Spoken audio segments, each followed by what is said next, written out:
ndamira pamberi darama muMutasa. Chokwadi. Ndinotara chokwadi. Ndine babatwa nemoto.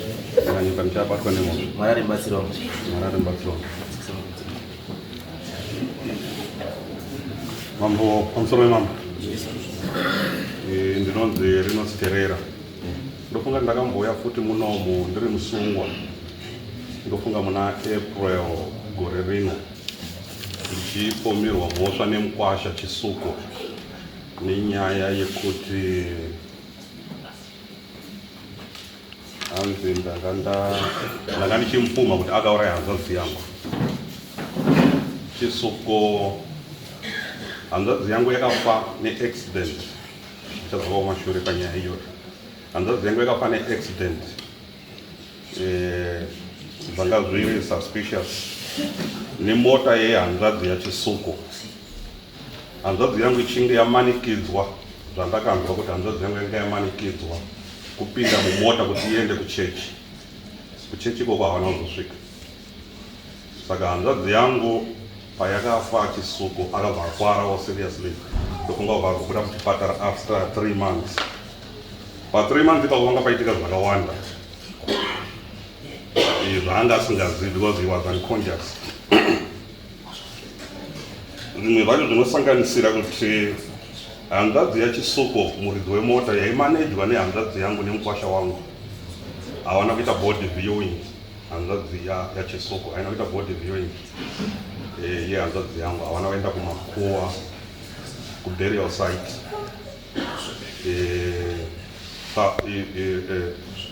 Umwe mukwasha wachisuko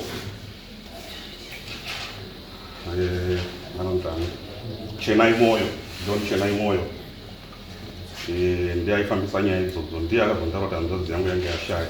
Zvisinei tauya kuno kwamambo Mutasa. Saka ndiri kuripota case yecontempt kana kuti yatinoti kushora dare ramambo Mutasa.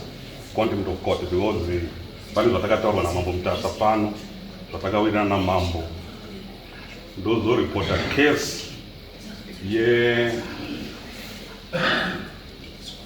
yekuita zvirango pamusha pangu ine ndisingazivi yakaitwa naMkwasha wangu chisuko nemunin'ina wangu Jona Terera vachibatsirana nehanzvadzi yangu Alice Mupambo nekesi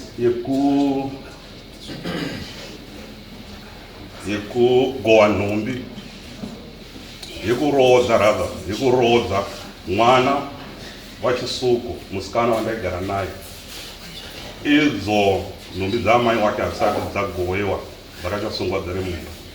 So zvakaita ndezvekuti tabva pano pamambo Mutasa, mambo wakatiti kana zvichibvira sezvamuri kufungidzira kuti muMkwasha kana kuti pane chakadya hama yenyu, fambai mese muMkwasha nanaTezvara kuti mugadzirise nyaya iyi. Inini ndikataura namambo Mutasa kuti ndofunga handigoni kufamba nachisuko because tanga totadzotowirirana pekutanga pekuti ndakabvunza chisuko azopora wakauya kumba kwaJona munin'ina wangu namukoma Terera. Tikaita meeting iyoyo ana chisuko wakumbira kuti tiri kumbirawo kuuya ana security taurirana because pane panga tisikuwirirana. Ndanga ndachida kuziva kuti hanzvadzi yangu yakafa sei.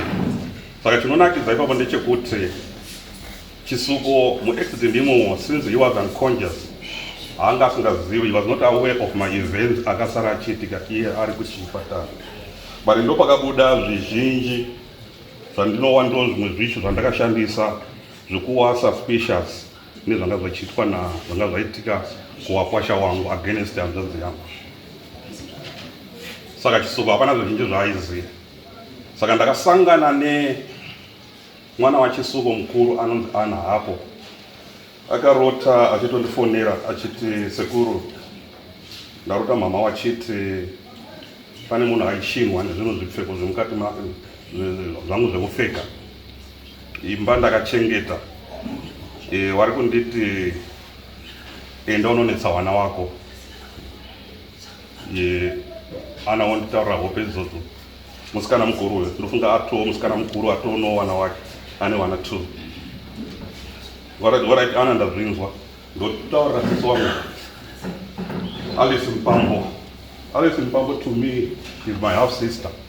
We share the same father, same mother, different fathers. Ndotaura I think ndo communicate the same kuna John kana kune hama dzangu dzandinozvarwa nadzo.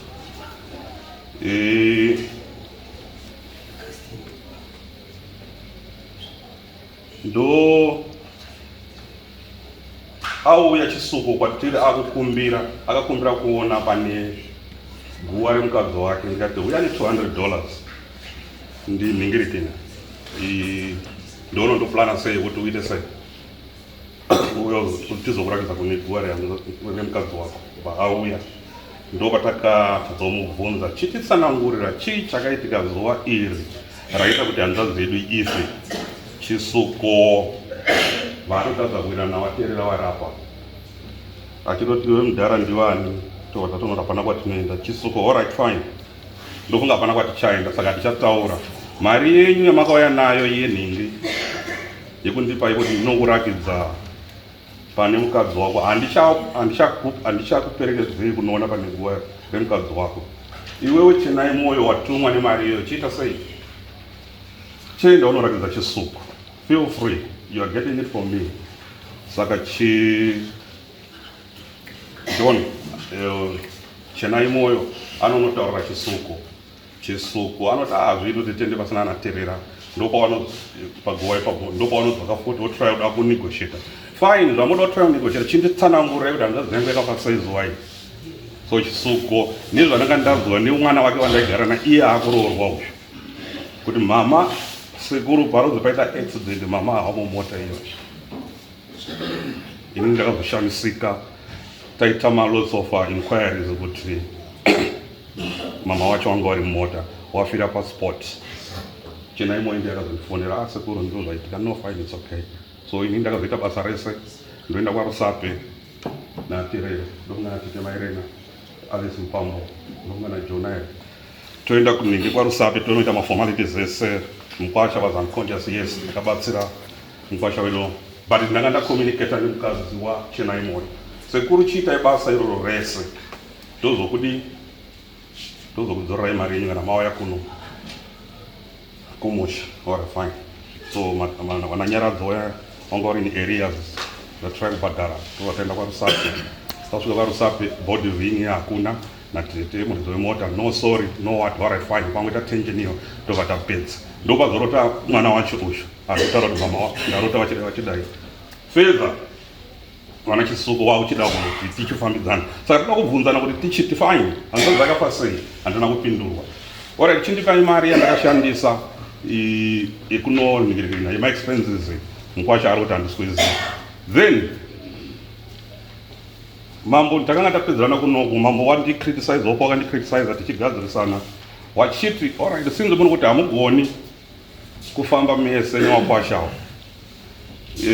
inini ndakazotaura mambo kuti aiwa wangu kana akaita sei kana akaurayiwa acharwisa ega tikawirirana mambo zvechokwadi that's an alternative kuti mufambe mese kana musingafambi mese zvechokwadi uyu kana akafa achaita sei achafaita zvechokwadiwo tobva tasiya zvakadaro nawo ndakazoona chenai mwoyo ndokunga pane nhamwe yakaitika kwaDC yana maisera vana maisera nana vateerera isem family mukadzi akadonha pabridge paoza ndamaiguru wedu ndotodhumana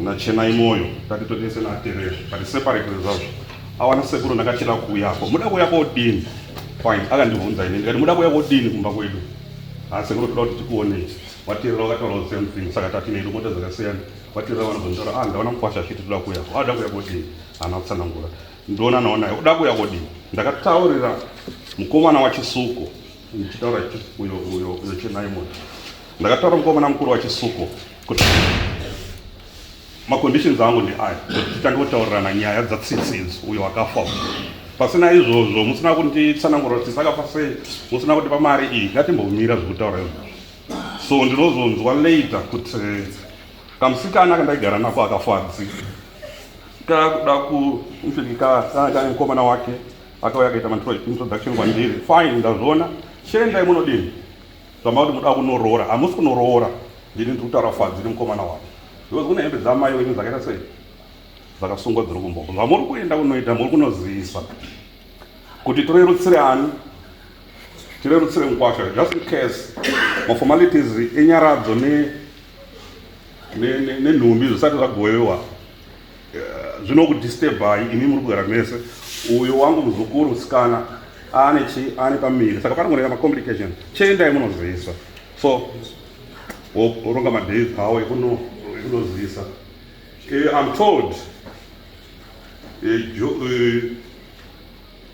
chinai mwoyo paakanditsvaga achiti toda kuuya kundakataura kuti usauya hako usina kunditaura kuti wangu hanzo dzakafa sei plus mari yandakashandisa saka wakaona inini ndiri hard so they went they phoned me wakandifona ndofunga kuma 9 the previous day yanga iri Saturday ndofunga wakazonge wachiita nyaya idzodzo neSunday saka ndifona kuma 9 dzeusiku sekuru tiri kuya ikoko ndati musauya saka bvaVaita so I was difficult to them so they went and talked to my young brother ndiye anotedzera ndiye ulakudzoromba medu uyu anotedzera uyo akashaya saka Jonzo anofonerwa nana Mkwasha tataura nasekuru Terera vari kuramba uye mutibatsiro so he consulted my half sister Mpambo Alice and the other sister vari kuHeadlands I'm told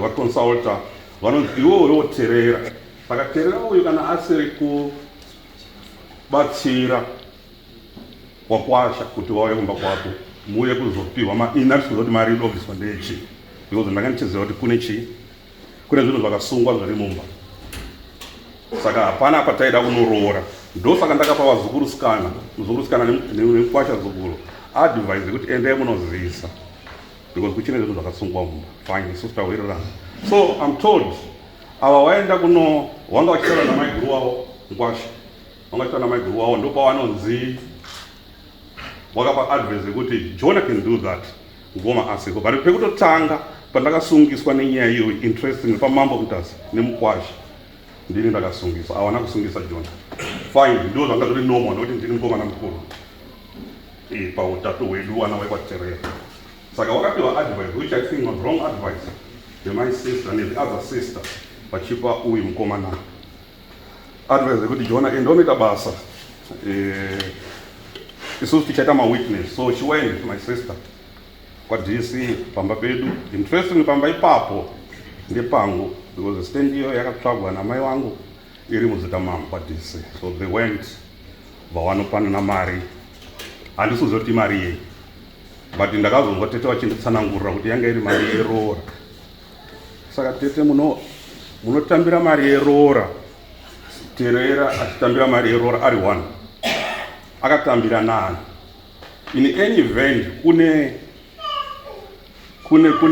kune nyaradzo kune hembe dziri mumba tete zvinoitira zvamuri kunditaura kuti ndo zvamakaita takatoita tete vanotondipindura kuti aiwe ndikati makaenda pamba pangu kwaDC makapiwa mvumo iyoyo nani tete ndopakandipindura kuti musha iwoyo ndewamai wedu wakatsvagirwa wana imimi saka iwe uda kuita muzvire uda kutora musha iwowo wega ndeti aiwazve inwe handina kuzopindura ndakatofa hangu nekuseka ndiri kuona kuti panga papotseka tete musha iwoyo une zita rikanzi ani ndofunga wakanzi rinonzi Terera ende ndini ndiri kubhadhara mari dzokwani kuMUTASA road council kana kuti kwasabhuku chekai marekodziwa ndofunga vanocheka kana kuti havana kucheka but takabva tangopindurana inini ndoona kuti no that's my sister takakura tese ndakachengetwa nawo vari pawa handigone kuti ndichapindurani nawo in any event again we are half brothers and sisters saka ndaitya ndanchida kugadzira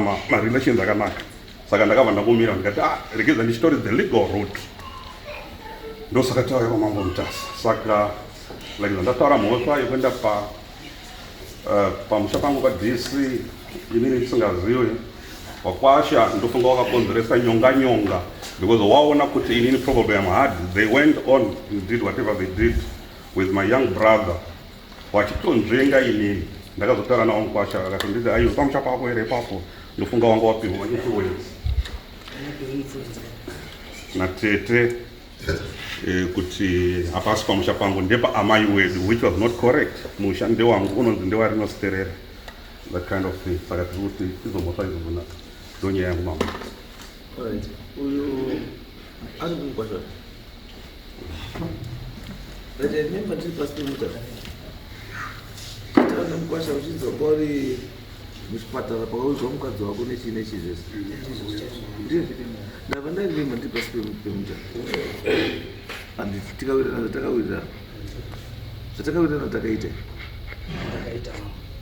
Makaita chii nechii? Ndakataura kuna natezvara ndikati ndoda kudini mwana fakaro mwana wangu panga kuda kurohwa ndikati mwanangu iwewe chidini chiuya chekutanga handi kurohwa kwemwana chekutanga my expenses epafuneral aya wakanzi ubhadhara wakabhadhara wakabhadhara here ma expenses eparufu hauna ndoda kupindura ndati wakabhadhara here expenses ndakabhadhara kuna vateerera ndizvo here akabhadhara wakabhadhara mari ndichitsanangure wakabhadhara mari yandakabhadhara ndatanga kubhadhara 220 tikaenda ikabhadharwa kumba kwana saterera pashongwa anoziziwa ndiyakaenda naye mari ndikati uye mundiratidze ukabhadhara kuti chii ndibva ndazobhadharazve ndikabva ndazoenda kuna tezvara ndimana muti ndoda kuti nditaure nanatezvara iyeyo yaise kubhadhara mira ndoda kuzama kutsanangurirai vandataura kuna tezvara ndikati toda kuuya kuti ndibhadhare mari ndobva nditi iwewe chisuku usauyeba uya ne1200 ndio mari yakataura inini ndikati inini handikwanisi kutsvaga 1200 kana munhu ndisingaikwanisi imimi mukwasha wangu inini namukoma wangu ndikati kana imimi muri kukwanisa muri mimairana naye nemukadzi wangu inini ndimi muchaenda kodini kubhadhara mari iyoyo then inini mangwana acho ndobva ndazova iri sande ndakati iye ndiye airana nemukadzi wangu kana muri mimururara mairana nemukadzi wangu ndizvo andikutaura izvozvo zvine nechikwereti hazvina nechikwereti irini ipapapo nai ndichitaura kuti nekuti uye akanga nditi uda 1200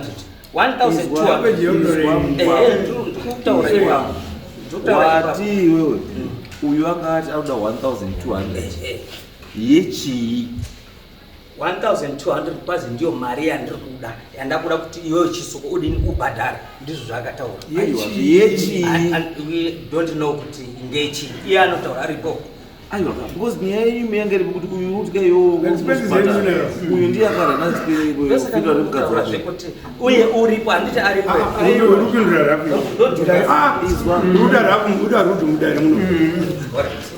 iwe usati tikaunza mkuzoka kuti bvunze uyu anopindira mambo is referring what happened idarire pasi handiti uyu akati ndakabhadhara mari yangu yawakati iwe uchamubhadhara bheki handiti ini chandinoti maybe changofanira kunga uri kunditaurira not zvese zvoutaura ndechekuti mari yakazoklemwa nemurume uyu yakawanda kudarika pandaifungira ndindotangira papi ipapo noti zvokuti watazi iwewe wakutoti iwewe saka ndiye kana rerera nemukadzi wako kaabhadhara ulakuti chivo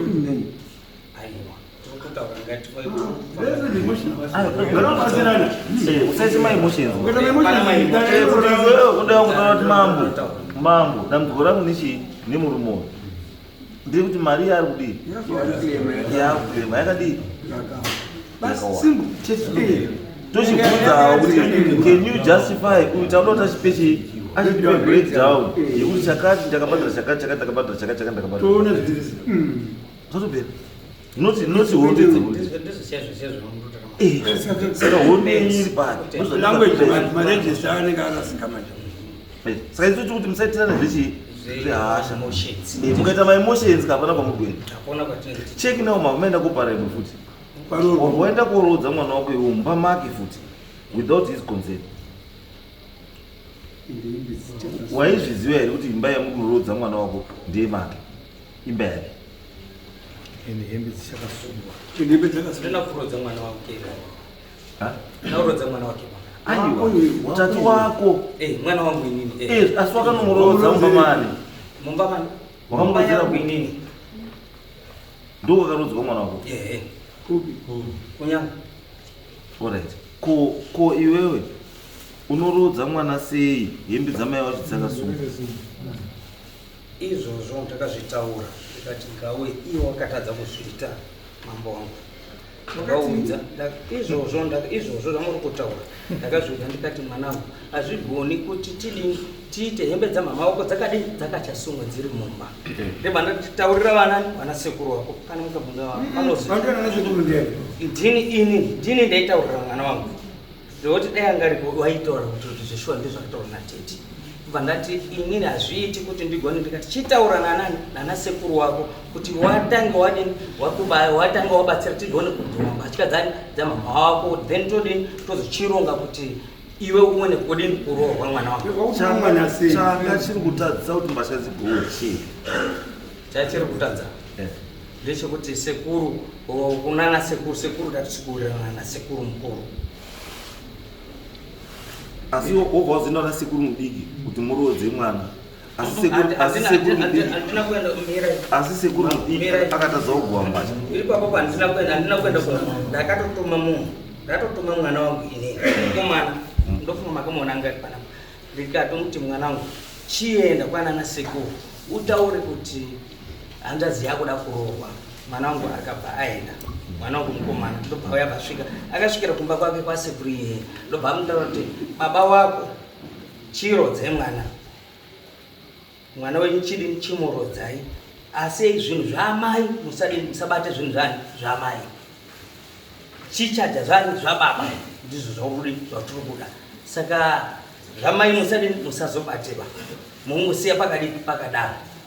Inini mwana ndobva adzoka bva nditi sekuru anditi $700 yangu aripo mapepa akanyora kuti ndoda $700 asi 700 yangu inini ndakuida ya 1000 ndoda mari yangu inokwira ndizvo zvakataura mwana. Saka mwana pandakazochimuti mwana wangu ndoda kuti iwe chitaurira vana sekuru kuti tinoda kuuyako mwana wangu atorohwa. Ndakuchiti rega ndichiti mari yakabviswa nemwana yakabviswa ndiwana natizvara yakabviswa zvishuwa yakabviswa yakauya iri 240 nana mabambo wandanga ndinawo ndakabva ndabvisa $40 ndikati wana bambo 10 ndikati hanzvadzi yangu namai angakamirira mai ndikati 55 ndikati ndimi maona kudini kuroorwa kwemwana wangu 200 iyi ndakuiedzera kuti iite 300 ndakuitsvaga imwe $100 kuti ikwane pa300 ndendikwana nati zvako. Pandadaro ndagadzira mari mandatofonera ndikati ndoda kuti ndidini ndiuyeko tidini ndiwe. Tafonera ana sekuru ndibva nditi chisuko usauye hako pakumba kwangu kana usina 1200 hausvikipi kumba kwangu gara yenyu ipi kumba kwenyu. Ndikati warume mazizwa zvatarwa navateerera vati chisuko iwewe haudini hausi kuzobhadhara hauzoikumba kwedu uine 1200 inini 1200 handiikwanisi ende handina kumubvira ndambosinza ndikabata 1200 saka paupenyu hwangu handiikwanisi kuiona 1200 yari kutaura. Ndikati mari yana ndinayo yanga ya 280 mari yana ndinayo ndikati 280 ishi mari iyi Mkwasha inini mari ndakuita kuti ndigadzirise ndisiri kuimba yangu inini yandakavaka munyanga ndakavaka imba yangu ine 8 rooms munyanga ndavaka ndikati imba iyoyo ndauda kuichinjisa zita ndichinjise zita ndaichinjisa zita ownership kuti ichizi ngeya Hillary Chisuku yangu inini yange iri yemurizi yamakumbi. Ndikati saka inini ndizvo ndanda kuchitora mari iyo ndiendese kukanzuru saka inini mari handichagona kuiendesa. Then ndadaro ndakabva ndakazofonera kunewo patera ndikati aiwa kuna sekuru inini ndataura nasekuru wanditi ndoda 1200 saka inini 1200 inini handiikwanisi saka chandakuda inini ndinoda kuti kana inini anditi 1200 inini mari iyoyo handiikwanisa, hapana chinhu chacho chagona kubvisa paterera, nekuti inini handisi kuziva chinhu chakauraya mukadzi wangu. Kana nepane mukadzi wangu inini handisati ndapaona pane mukadzi wangu. Saka ndobva ndani zvinhu zvinorwadza. Saka ndobva ndatarisa kuti zvinhu zvandiri kuitirwa nanatezvara vangu vari kundisa mutoro uri kurema mukati meupenyu hwangu. Ndipo pandakazofanira sekuru, inini ndataura nasekuru anditi ndoda 1200. Saka inini handikwanisi mari. Sekuru ndipo pakabvazisi nditiuya kumba.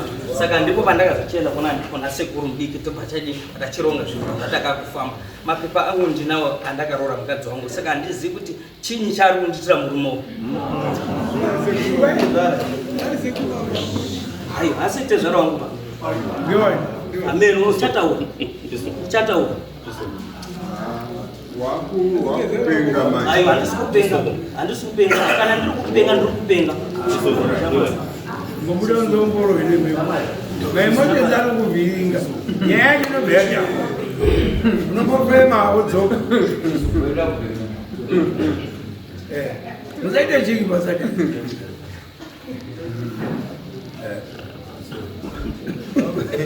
Vamweni mazvona makarodza munhu. Nimi mazaterere. Ona zvakutwa mukoma wako. Pamusoro ifi MUTASA. Sitani metwa Jonaterera. Uye ndiri gotwe mumba mawaterera marinosterera. Patakabva kuti sina rinoterera. Ndine urombo. Ndakazana ngura ndakukunda kuzobinga. Ndivukamira. Ndiwe wasaterere. Icho wani. Mumba menyu. Icho wani. Ku apo. Wakauramba uba.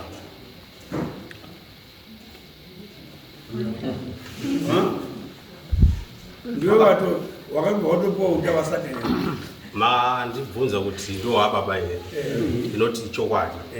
Nekuti rinosi wakauramba ubaba. Akakupa chimodzi ubaba kuti haatokuna neshuto zvacho. Asi matauriro akaita kwandiri nemutoro wakaisa kwandiri, ndakaona kuti wakazona kuti angabvisumudzi. Dzinani dzapaboy. Ndikatidzokei kumashure mbijana.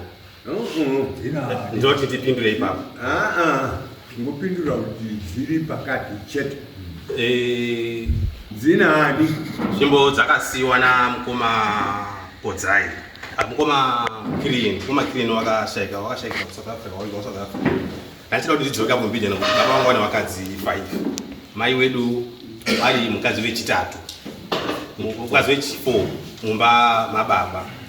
Saka pakafa baba, unfortunately pakafa baba, Rinosi nenini natsitsi wanaterera wanosanganisira wanakoma Deva wanakwanisa kutitaurira kuti baba wenyu wafa.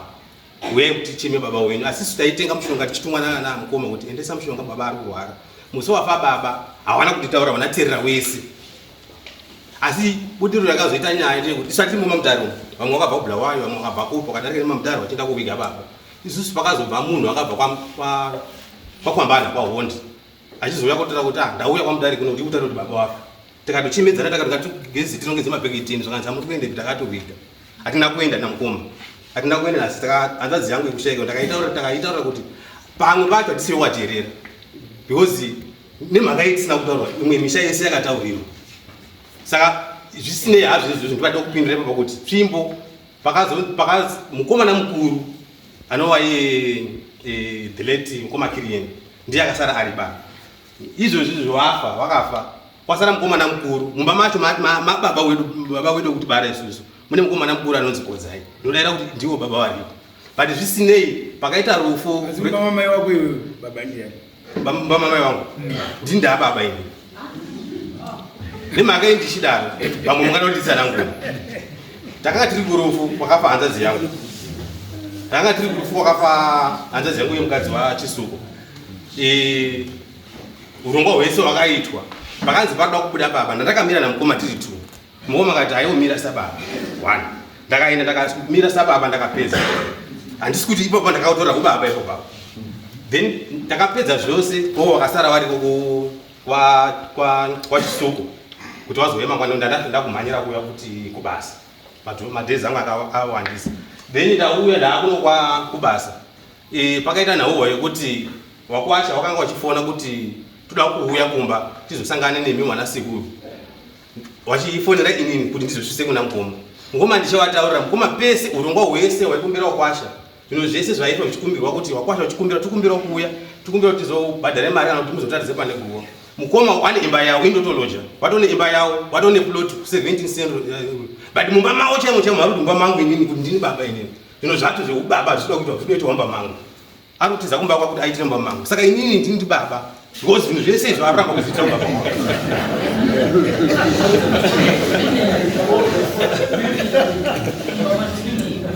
Alright, mambo ndokumbira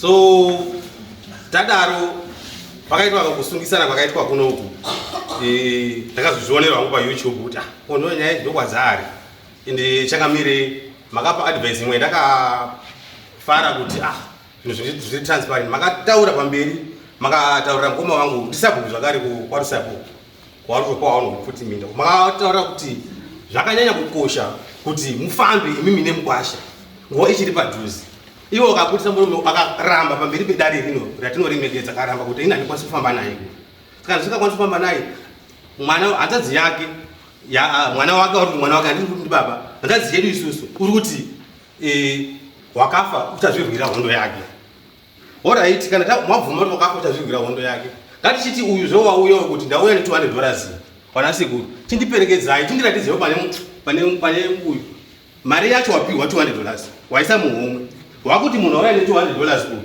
chienda iwewe uende kowaratidzewo maybe I think maybe yato extortion because watotora mari ka but mari chinangwa chema kana wanga usingati kuratidza uyu dzosera mari otocha mari yenyu handikuratidzi ere ndemuratidzane uku zvapera kudaro zvese ndiringoona zviringoiti muzukuru wangu last born hanzvadzi mwana wachisuku waita mukomana wake wadanana wati sekuru ndoda kuroorwa I refer again ndikatoita motaura kuti zvinhu zvese zvendaita zvese hapana chinhu chandandisingarifer kwaari asi zvese zvendairifer kwaari in due respect yekuti ndi mukoma wangu waizviramba achichita back again kwandiri inini handisi kuti ndoda kupuma Mkwasha wakauraya hanzvadzi yangu asi ndoda kupuma pamwe chakadya hanzvadzi yangu ndichikwaterera ndosaka vanaterera vacho vari kuramba kuti ngatifambe nachisuku because chakanyanya kundikoshera inini ndechekuti iwo wanaterera nanachisuku tomira apa chisuku is willing ana chisuku wese Mkwasha wangu ari willing kuti vafambe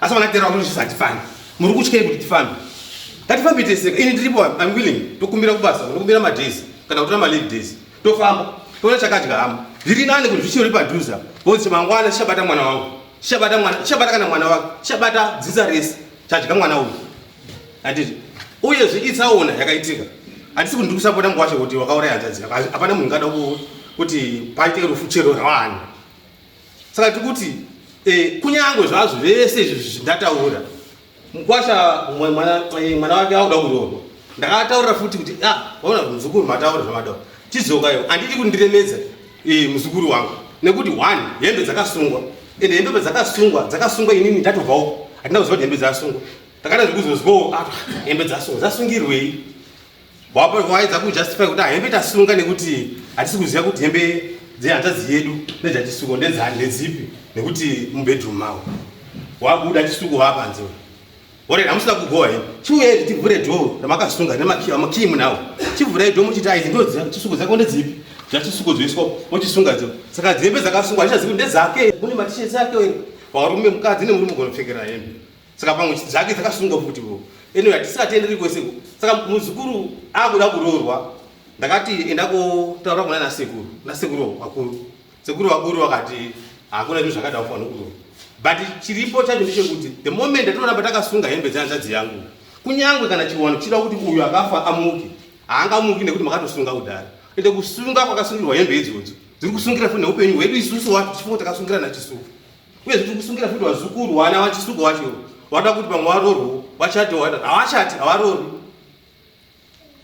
uye kana achida chikwereti kuti ani handitambiri mari yerora yako chisuku sara ndoba chikwereti kune dzimwe nzira dzaanokwanisa kuita dzekuti anosungisa chisuku civil court iyo shara akaita mari yandakabhadhara mari yangu gurufu remukadzi wako. Asi mukadzi wacho hanzvadzi yedu futi. Kunyange dai ndiri ndine mari. Handikwanisa kusunga chisuko kuti ini ndakazotora wakoma ndakatengera ndokachera guwa. Saka ndida mari baba. Hazvisiri. Bozi munhu wakafa mwana wangu futi. Tsitsi yewo wakatofa mwana wangu. Handikasungi chikori kune Mkwasha kuti Mkwasha iwewe ndakukusunga nekuti ndakabhadhara mari.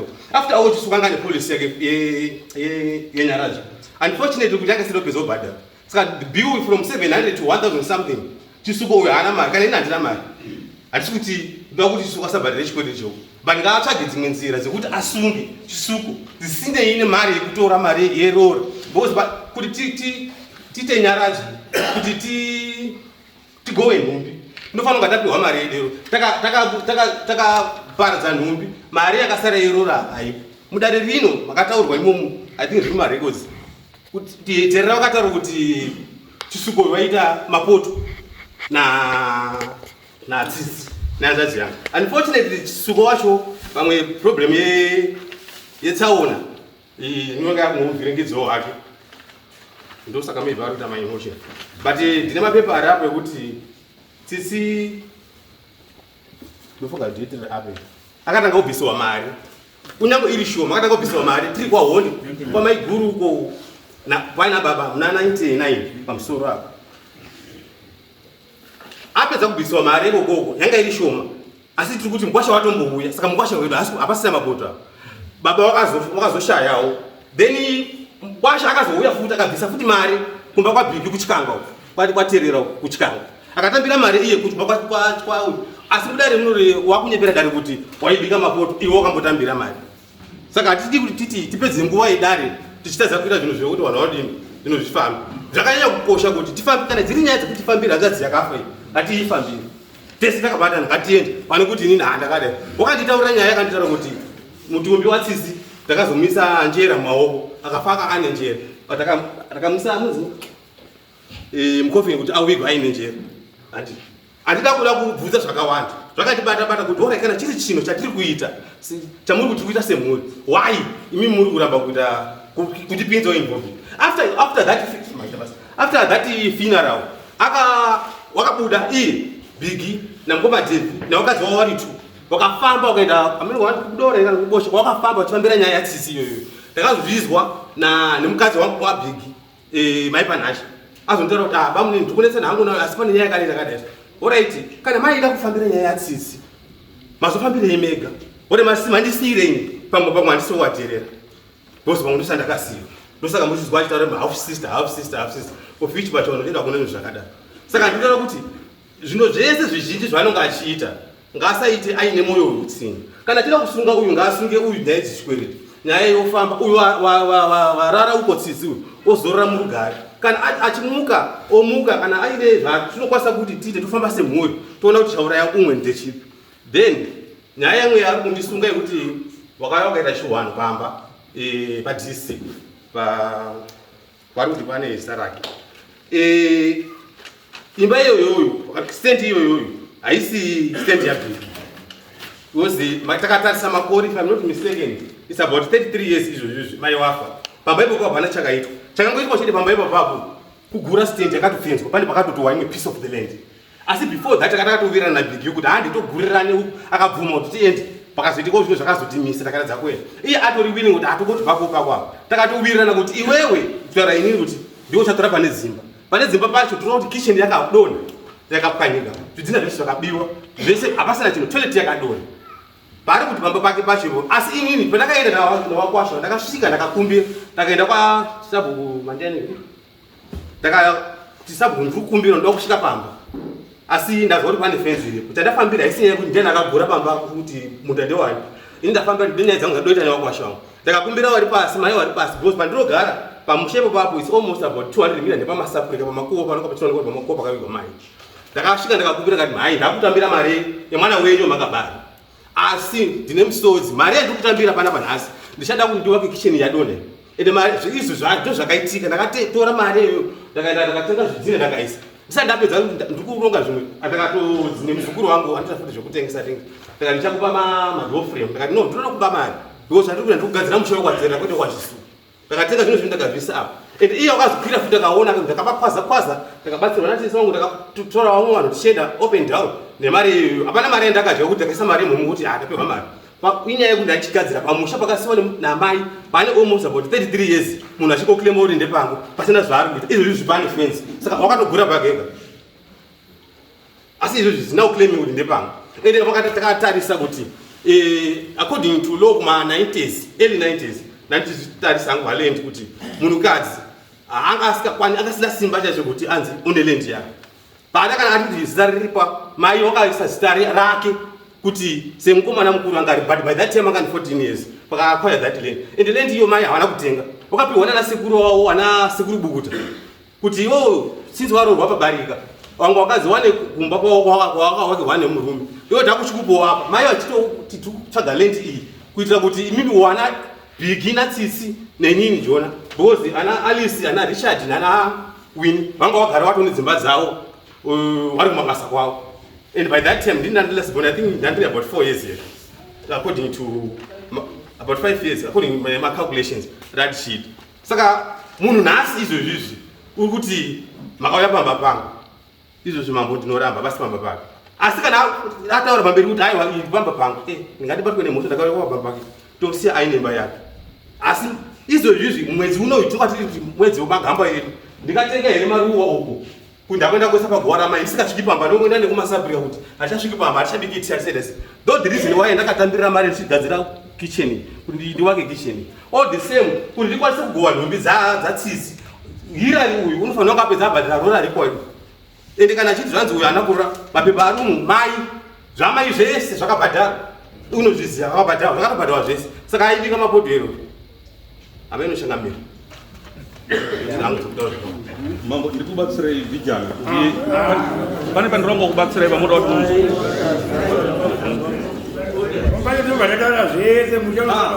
pane paisento yepapi anachikoda ndiri kubatsirai Hilary paanozoita right after some 3 months apedza physiotherapy achiuya kumba kunyanga ndinotuma wasikana kuti chende munoona baba wenyu namusikana kandaigara nako vamwe wacho vanogara kunyanga vari 2 chende munoona baba kupi kuti vari 3 wobva wanoona baba then musikana mukuru saka wakanosangana nana tete wacho ndo pana tete wayo vane mota yakauraya hanzvadzi yangu saka wapedza kuonana uyu musikana anodzoka kuno kwamutare wandaigara naye musikana mukuru ndo paanondifonera sekuru ndafonerwa ndabvunzwa ndana tete vanonzi mai taizana zita ravo vari kunditi nice zvinoitwa sei takaurai munhu asina mhosva wana sekuru vanoripwa sei ndikati ndakafonera tete ndikavataura tete ndo zvandafonerwa naana achinditi tete wemota yekuuraya hanzvadzi dzedu vari kuconfirma kuti wakauraya saka what was interest ndezvekuti uyu anga asiri haana information yese iyoyo saka ngatimuregerere zvamuri kuona zviri kusangana naye then munin'ina wangu anyway ndofunga ndibaba like zvaatsanangura ndofunga ndizvo ndinangobatsira mudare tisapedza nguva right nyaya very aina hapana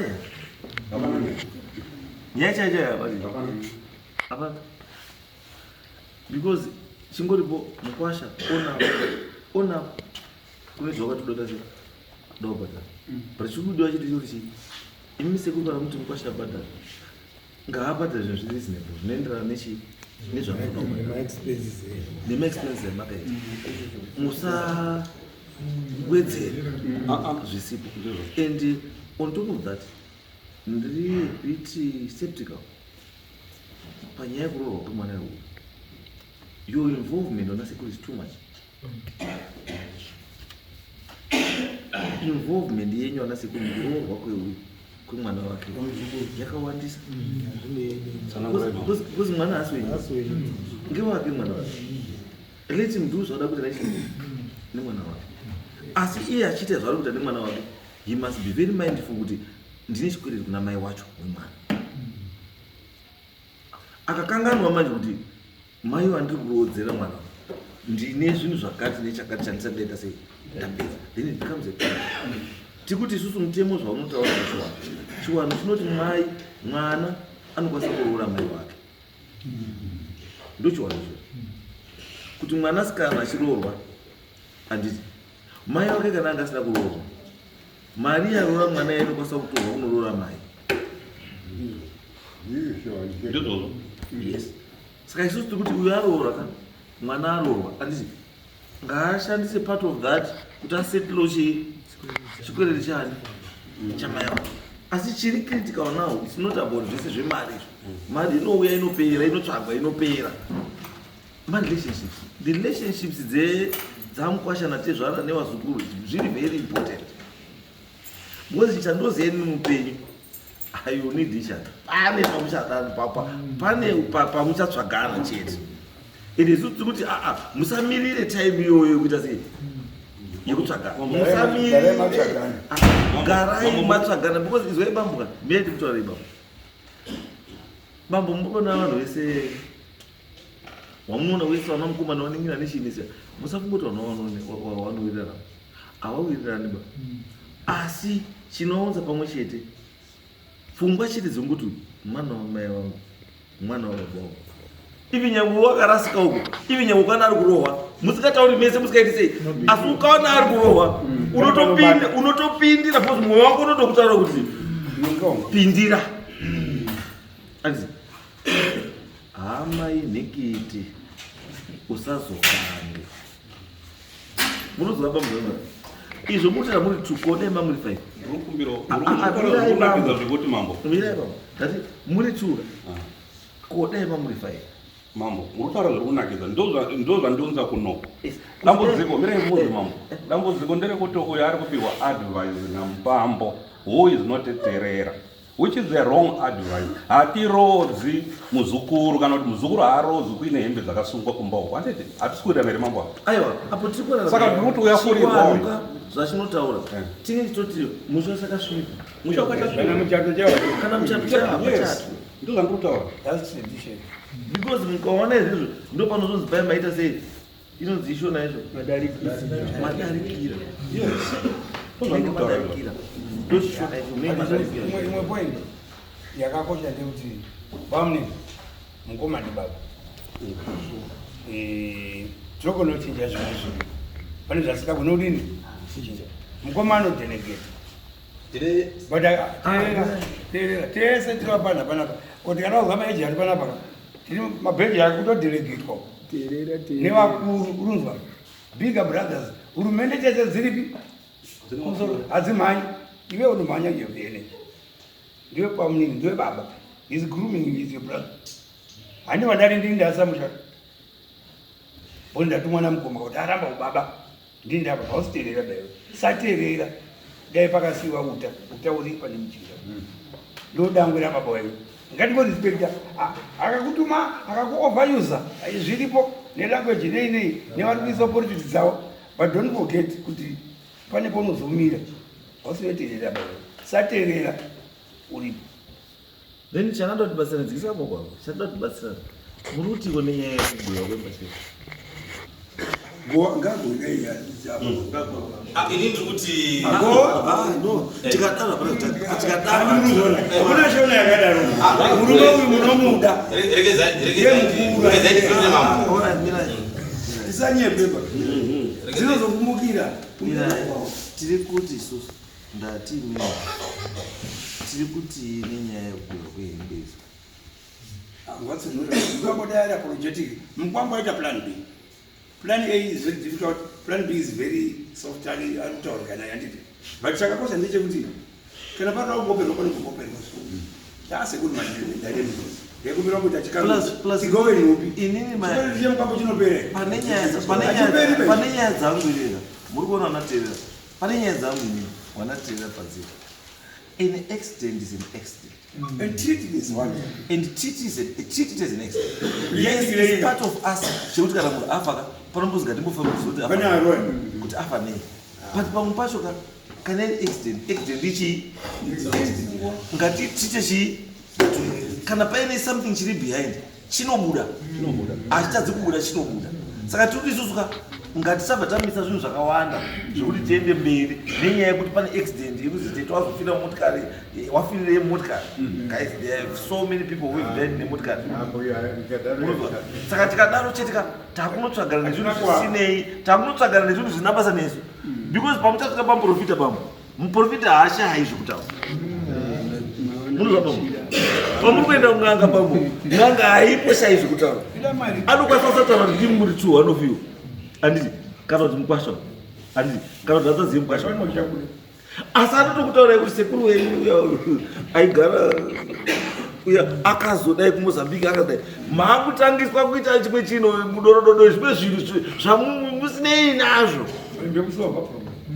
isikuti for now mwanaterera for now endai mobatsire Mkwasha neugowa chii neugowa hembe and magowa hembe murerutsire chii imba hairariki hembe dzakasunga uyo nyange kana ine maplans ekuda kuroora mumwe mukadzi haaroreki ba mukadzi hembe dzakasunga hazviiti munozonzwa munhu ava kuti ndaroora mukadzi wangu hembe dzirimo dzakaiswa modhubu andizo wozi pese pandodaurana nemukadzi ndikangobata mukadzi wangu munyowani ndiri kuona mufi ari pakati pani ungamuzwa nyaya zizvo ndikandobata nini ndobva ndaona fesi yechi yemufi iri kuya pakati pani pedu wozopedzisira wakuzwaya kuti azaa ndakaroora sibonde hatichadii mandibatsira zvakanaka. Yes. Pane pamuri kuti pamuri kunzvenga pamataura zvakanaka kuti Mkwasha ngaauye. Saka Mkwasha iye ari kundituka. Mkwasha wakutukanisa inini nemuning'ina wangu. Mirai munhu wemwangu. Saka muning'ina wangu waababa izvezvo. Saka uri kuona pati chino pandiri kungwanira. Ndopanoti saterera. Baba ndiani? That will not change. You are 60 years and apana panozomochinja 38 years kuita 56 years. Hakuna. Uyachika pa 56 mune makuchi plus 34. Mune maku 80 something. Hazvipovi zvakafanana kunonyepa. Kana wakazvarwa makasiyana ne one day kusvika mufe rakangosiyana ne one day. Sure. Saka wanga zvipa hake ubaba kuzvipa. Asi baba uri chii? Kana iye nyangwe zvari kuita inyaya kuti pane chita kuti amukoma uri munonoka makambona mapai kumbuzi unozwa mukoma kuti amufana unomhanya sei aditi why because pari pambuzi mukoma kunozi mukoma ngatiende kutaundi wozaura nechambogezi but program yatinoda mukoma wako ndiye 8 and it's quarter to 8 tuta mukoma kati manyita nonoka kuti ndichambogeza wapedza ipapo tora bhaketi wabhaketi 8 dzati zviri kuchaya uri kushefa munofunga kuti no guys for me to lose zviri kumberi rega ndifane kuenda bvaVaita iye aita manje wazotera wasvika ako apedza zvinhu wozwa umhanya mufana but urikangana kuti iwe wanga uri mashure mechii nenguva pamwe pacho woisata sana mukomaka ngatisatekawo advantage kuti ndini mukuru tikateka advantage kuti ndini mukuru ndisipo bambo pati inoitwa musipo vanhu vakamwa wakadhakwa munoda kubatsira chete kuti imi munokwasafunga kuti zviri kwenyu chete mafamilies ese zviripo kuti hapashayi mudiki anoda kuita override chii yes asi ndiri kuti mina ndipedze bama zvatiri kuda izvo nezvokuti muning'ina uyu ndosaka tiri kumutaurira kuti muning'ina in whatever you do nyangwe zvokuti zvinhu zvese zvaiti homba mako chakati chazoziti iwewe ndowatumwa ndesi hazviiti kuti hazvikupi hukuru munozwa pamazota muning'ina ngakontinye zvawaita muning'ina jona zvawaita pesa apa kuti chinhu chauya mukoma chozodzoka iwe ita sei endesa ikoko ende usamire ikoko endesa kuna mukoma ikoko iye ndiye achakutaura kuti ita with your zvatopera because mukati haaraisa kana usikadini acha aiwa ndatokusamusha ende chimwe chandoita futika uri kuona kuti muri 2 mukaisa Mkwasha uyu pakati penyu muri 2 apana mukaisa Mkwasha chete uyu pakati penyu apa zvafa because Mkwasha ane zvake zvaanoda kuti zviitwe saka anonomira nemunhu anoda kuitira zvinhu zvake saka iwewo usikuita zvaari kuda you become his enemy saka to avoid that Mkwasha ngaangoteerere procedure yaanofanira kuteedzera kana achida kutaurana natete. Mkwasha usaende kune umwe munhu, enda the route yaunofanira kungochita sei uchienda. Kana ari samukuru waunoshandisa, use samukuru wako achienda kwaanofanira kudini. Anoshandisa vana. That is yes. Don't send wazukuru wavarume apo. Shandisai pavakaroora paya Mkwasha. Munyaya wenyu iyeyo ngaaende munyaya wosvika waenda kuna baba munini wotakura nemunyaya. Ngatiite chii izvozvo ndochiwani ichocho. Iyo tataura nenyaya yekuti toda kuti mukuru aite sei, mukuru aite adjustment yezvinhu maexpenses ake everything. Imimi kana muri kuona kuti nona sekuru hatisoni talking terms munyaya wenyu, enda unoone baba mugadzise negotiate, woenda wogadzisa pepa renyu rodini rouya. Nyaya yatodii because eye to eye inonesa, and especially kana paine kakufungirana. Asi ini chandikudaumura kutaura chandoramba ndikudzokera ndechekuti kamwe yake kufungirana kuti hanzvadzi yedu yakaurawa paextent ikakonga kamve. Itai kuti hanzvadzi yakafa nechii neextent, then zvinenge zvaakuzoitika tozosangana nazvo kupi mberi. Mambo muchandikuwadzisa mambo. Ndiri kutaura inini kuti muzukuru wangu haasi mwana mudoko, munhu wana vasikana vayiri. Akanditaura kuti sekuru wana tete wandiudza kuti chii tisu takauraya munhu asina mhosva, wana sekuru vanoripwa sei. Saka inini ndotoita process, another process pataura munhu zvakadaro. Izwa isateerera, musararame nehiese. Munuzwa, musararame nehiese. Kana mwana wenyu ari kuziva kuti ari muchokwadi, aifanira kunge auya nhasi ari ari kutaura kuti inini wanatete apa, imimi apa, munhu wese apa, wotaura kuti wanatete hawandituma kuti mota yakauraya takaurayisa chii asina mhosva.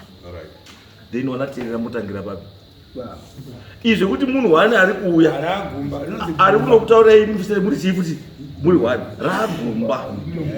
ragumba mukashandisa gumba kutonga rinokunetsa.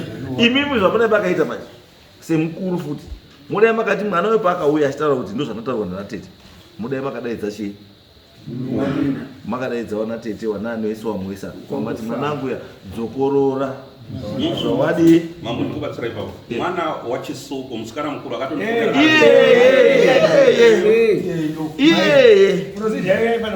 maipangu makaidza wana Peter wese avo, Peter, John, imimi wanawi wese garai kwakomana ngatizwe tese chii masoko ari para hero kusvika rasvika kupi kwamuri dzi hatiti taura mwana dzakadini dzakateerera. Hatizvo mwana otaura kuti ndazi nanhengi zvakati ndizvo here, ndizvo nhingi ngaauya ningouya soko rauya nemwana ari kuti ndizvo here kana kuti kwete, uyoti hongo, then moronga makutoronga wefu. Saka takudii andizvo ndapanzwa mambo. Inini marongerana ndakaita ndaumirana nezvose zvamutaura mamupa position yake, ndo zvanga ndichida kuti mugadzirise kuti mumupe position yake. Uyu anofanira kuziva position yake kuti kumba kwawo kune munhu mukuru ariko. Ndimi mukuru tete wari kurasika futi ndisisi wangu wako.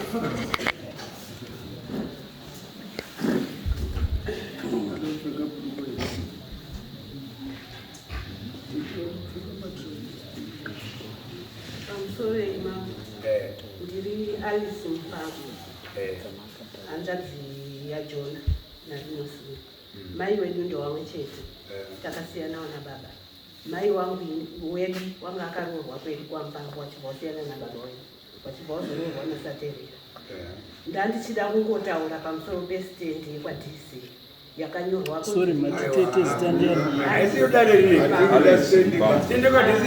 musha wenyu kana razonetsa pamwe muzotsa handori pamasamuti tetezwa ndingotaura picha ipapo hatisati murasike nopedzera dare wakomana waira izwai tete wakomana waira toti vamiriri mhuri yekwaterera hatidi munhu anoti mukoma inozi uri uku Jona uri uku wana wazve munhu wana vandiri mukwambo hapana tichezvara wangu ndi Jona inozandi muzi maputsa imini tete basa renyu ndimi simende inobatanidza imi mayo mandipa nguwa imi ndopuwa nguwa imi mandipa nguwa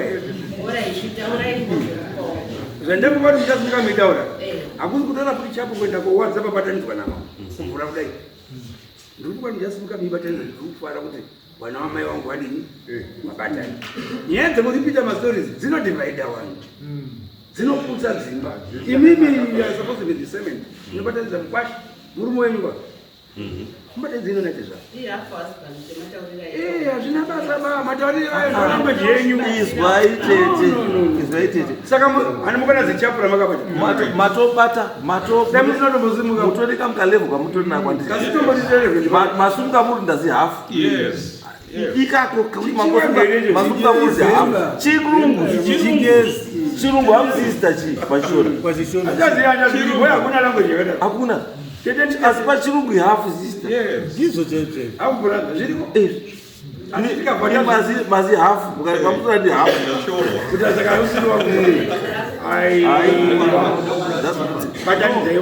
kule kuedza kutsanangura chete kuti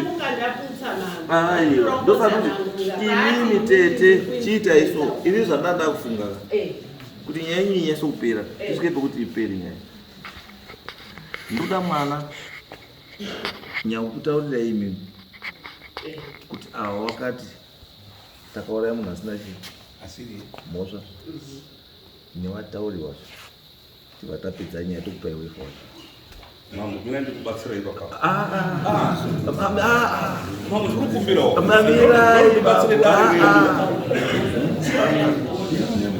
Bambo, ndimi mataura imimi. Kuti mwana akauya pamuri. Mina ndikubatsira wagumze kuti andina kwaudzereteta kuti nezinyaya mwana andifonera. Ndizwe bambo. Ndosaka ndiri kutika. Saka mambo mina ndikubatsira kuti mwana haagoni. She is one person who is disadvantaged. Ari uko ndiko kwauchirwa mwana mbuya waya awa winning maprofit awa kusero. Saka mwana ari disadvantaged. Ende inini ndazoti fambei nemwana iye ndakazoona zvachindwa baba wabuda muhospital waona kuti wataura language watofumuka mwana all of a sudden akaita nga U10 but ndozvo ndakataura zvezva mambo kuti wangu kana akaurayiwa handina basa nazvo handendi kung'anga handendi kukope uyo akafa achazvidini achagadzisa ndozvo ndakawirirana nemi saka in other ways muri kuti it's not necessary kuti tidaidze chii mwana akazvitaura kana mwana muzukuru wangu ari disadvantage ndinoda kuimbisa dare kuti ndinokwanisa hangu kuti ndimupe mari yekufambisa kuti uye kuno kuti nyaya iyi ifambe we want to close this chapter tisarambe tine mweya kuti pane munhu akadi andira kana paari kuya pashoka nyange iye akaramba musikana isitobva tatokutsvagirei panze apo mwamba tobuda panze mwamba totaurirwa kuti akafenei mambo ndoti itopere chaiyo ndo zvinhu zvakareruka because ndikutaura kuti mwana we akatokoheswa kudhara zvandiri kutaura ndakatozvipika kudhara saka isusu ndova ndakazowirirana nemi last time yakuti no mambo handisi kuzofamba handisi kuzoita sei ndati bambo kana akakoheswa ka yes that's not an issue with us yes kana akakoheswa yes andika asi isusu just want the truth to come out then to clear everyone ndizvo munhu umwe nomwe life yake ndo sakuti zvinhu zvepamwe imimi mukwambo natezvara imi michindai moita readjust your claim kunani kuna mukwambo zvienderano nezvanofunga but to me chandiri kufunga chiri critical for now gowechi gowe mbatya ichi uyu murume aite free mambo ndova nachasvika pehembe idzodzo zvechokwadi ndachida kudzigowa nandakataura nevana vese vari 3 pane vana vanosara vari 3 but because isusu we are not in talking terms nemukwasha nandakati nini ndichatsvaga mari nevana vangu vazukuru vari 3 ndoita sei tobatanidza mari toita nyaradzo togowa nhumbi because pane vakuru vangu wana mazani izwai bambo tiri kuti isusu is no longer your baby taakuti now it has to be everybody's baby haifani kuti is something chekuti ndimega ndimakawiga ndimada kuita nyaradzo mambo hamusi kundibatsira mirai bambo tikuti isusu tati now that the husband is in the picture and apo anditi Mkwasha rongai nanatezvara zuva renyaradzo muchiita nyaradzo nhasi mobva magova mbatya dzemukadzi wanu mambo chitumai imimi natezvara hamusi kutaudzana chitumai nhumwa yenyu iende kogara pasi yoronga nani natezvara mambo murundomesera ayo mira ndikutsanangure pamurundomesera handina kuramba kugowa nhumbi dzehanzvadzi yangu in the first place handisikuomesera wazukuru wangu wandiri kugara nawo handete saka ndakati inini ndinoita zvinhu izvozvo pamba pemukwasha wangu pamba pehanzvadzi yangu ndogowa nhumbi idzodzo nekuita sei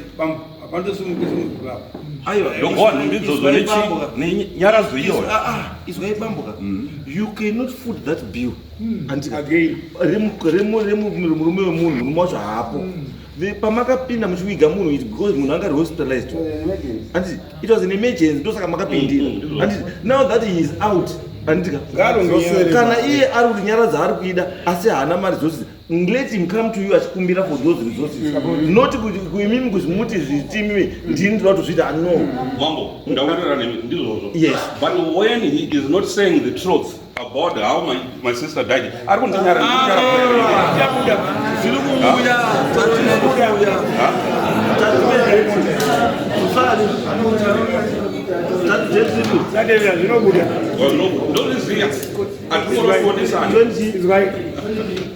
saka right ngatisangane 23 vanhu vese vatataura tiva taipedza nyaya we want to close this case. All right, fine. 23 let's close this inini my worry murume ngaite free itai kuti ararame life iri normal ngasarambe aka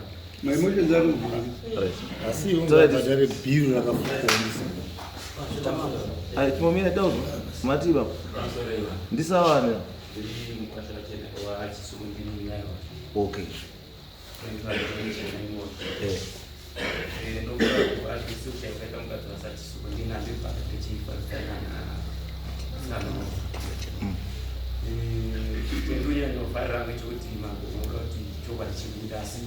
basaterera ane manyepa mwari mukati rero ndakuzichokwadi kuti kuiga kutaketa ambu vamwe ndina ndiri kuchifanisa makomines kunganga akapfira kuti ari flat izwaisa chenaimon tati mimi semunyai ndii makaona zvakabhadharwa nezvisina kubhadharwa ndii makaita sei chiendai munasaterera mugare pasi nasaterera mupiwe the correct figure mupa uyu abhadharwa sapozwa sei hazvimisi any process unopera mukwasha wake atori nevazukuru vacho vanachisuko saka mukwasha wake there is no way kana kana kuita sei hakuna yes echiita izvo hande zvasanga 23